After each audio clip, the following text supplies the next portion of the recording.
there's different types of stories that leaders can tell. And I have 7 up here. I'm sure there's more than this. Just to think about maybe which ones you do tell if you tell stories. Challenge stories that we can do this. And you guys can read these. I won't read these to you. But potential stories. What's possible for you? Vision stories. Let's consider what's possible for all of us. Humorous stories. We talked about humor a little bit. Just being able to lighten the mood. What a gift to have a leader who knows how to tell a funny story at the right time. If you've ever had one of those, you know. It's almost like it just takes everybody's shoulders down.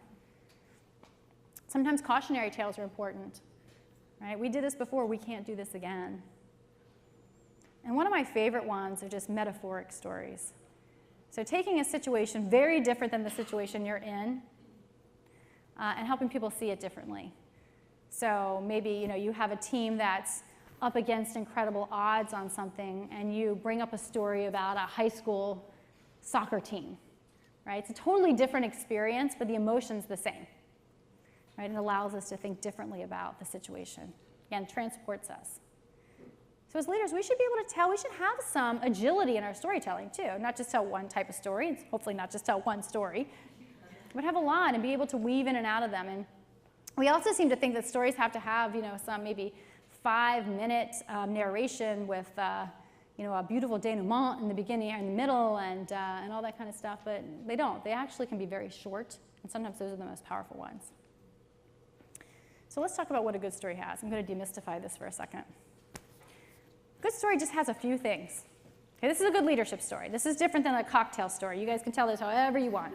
Okay, but these are stories with a real purpose. We're telling them because, one, they have a clear moral or purpose. Okay, there's what is relevant about this to the situation. Most of the time we get that one right. We know why we're telling this story. There's a personal connection. Great stories are either about us, or someone we care about, or something we know about, or something everybody else knows about. There's some sort of personal connection. The farther they get away from that, they're still good stories, maybe not quite as impactful, not as emotional. Doesn't mean it has to be about you, but there's a personal connection. There's common reference points. So people can understand our story. So sometimes when we get bored with other stories, it's because we can't really reference ourselves in their story. So if it's a story about, people who are unlike us, or if I got up here and told, if you guys, I was talking to a group that had never gone to college, and I got up here and talked about graduate school, you'd be like, okay, lady, but, I know. Right, so it has to be common reference points. Detailed character and imagery. This is where we get tricky with how much detail do I use. Here's the answer. You only use as much detail as so someone can get a visual. That's all you need, because the visual is the power.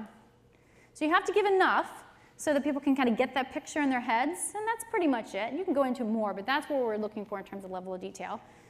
Great stories have some sort of conflict or vulnerability that we can relate to. Okay, stories about nothing but achievement, we have a name for those. Right? Bragging, right? Bragging. So there's, there's some meat in the middle. Right? There's some humanizing impact. Back to that power and vulnerability, it's a humanizing impact. And then there's a pacing, there's a beginning and middle, and there's some sort of segue back to the topic, as you were saying in the back. I tell people, that's the reason I'm telling this story. It's a pretty simple system. So what's a story that you guys have heard during this session so far? One that pops in your mind. Kathy's. Wasn't that great? Did Kathy have a clear moral or purpose? Yeah. Right, it was perfect. Was there a personal connection? Right. Haven't we all been those awkward 12-year-old girls, except for the couple guys in here? Yes. Common reference points. We were all there. We get it. What were some details that you guys remember about her story? Spitballs. What else? Long hair. Right. What color was her hair? Red. What did her face have on them? Right.